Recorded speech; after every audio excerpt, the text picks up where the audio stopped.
Icon star Allu Arjun politics లోకి రాబోతున్నారా? రాజకీయాల్లోకి వచ్చేందుకు ఇప్పటి నుంచే గ్రౌండ్ వర్క్ చేస్తున్నారా?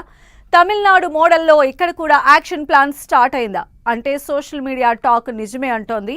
అల్లు కాంపౌండ్ మాత్రం అదంతా ఉట్టి ప్రచారమే అని కొట్టి పారేస్తోంది. అసలు బన్నీ పొలిటికల్ ఎంట్రీపై ఎందుకీ ఊహాగానాలు? అల్లు అర్జున్ పొలిటికల్ ఎంట్రీ 2 రోజులుగా సోషల్ మీడియాలో ఈ టాక్ ఫుల్ వైరల్ అవుతుంది. రాజకీయ వ్యూహకర్త ప్రశాంత్ కిషోర్ తో అల్లు అర్జున్ సీక్రెట్ గా భేటీ అయ్యారని, తెలంగాణ లేదా ఏపీలో కొత్త పార్టీ పెట్టాలని ప్లాన్ చేస్తున్నాడని పోస్టులు, గాసిప్స్ చక్కర్లు కొడుతున్నాయి. కొన్ని డిజిటల్ మీడియా ఛానల్స్ అయితే ఆయన రాజకీయాల్లోకి వస్తే రాణిస్తారా లేదా అనే డిబేట్లు కూడా స్టార్ట్ చేశాయి. ప్లాన్ రెడీ, ఎంట్రీనే లేటు అన్నట్లుగా ఎవరికి తోచింది వారు రాసేస్తున్నారు కూడా. కానీ గ్రౌండ్ ఇప్పటి వరకు అల్లు అర్జున్ గాని, ప్రశాంత్ కిషోర్ గాని ఈ విషయంపై ఒక్క మాట కూడా మాట్లాడలేదు.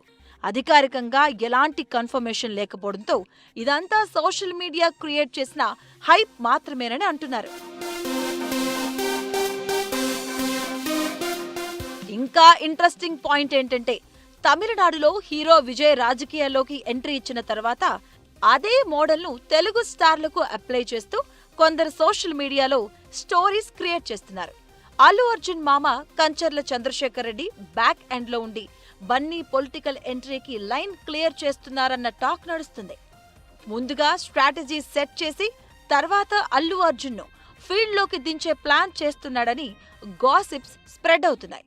గతంలో కూడా అల్లు అర్జున్ రాజకీయాల్లోకి వస్తాడన్న వార్తలను ఆయన టీం పూర్తిగా బేస్లెస్ అని కొట్టిపారేసింది.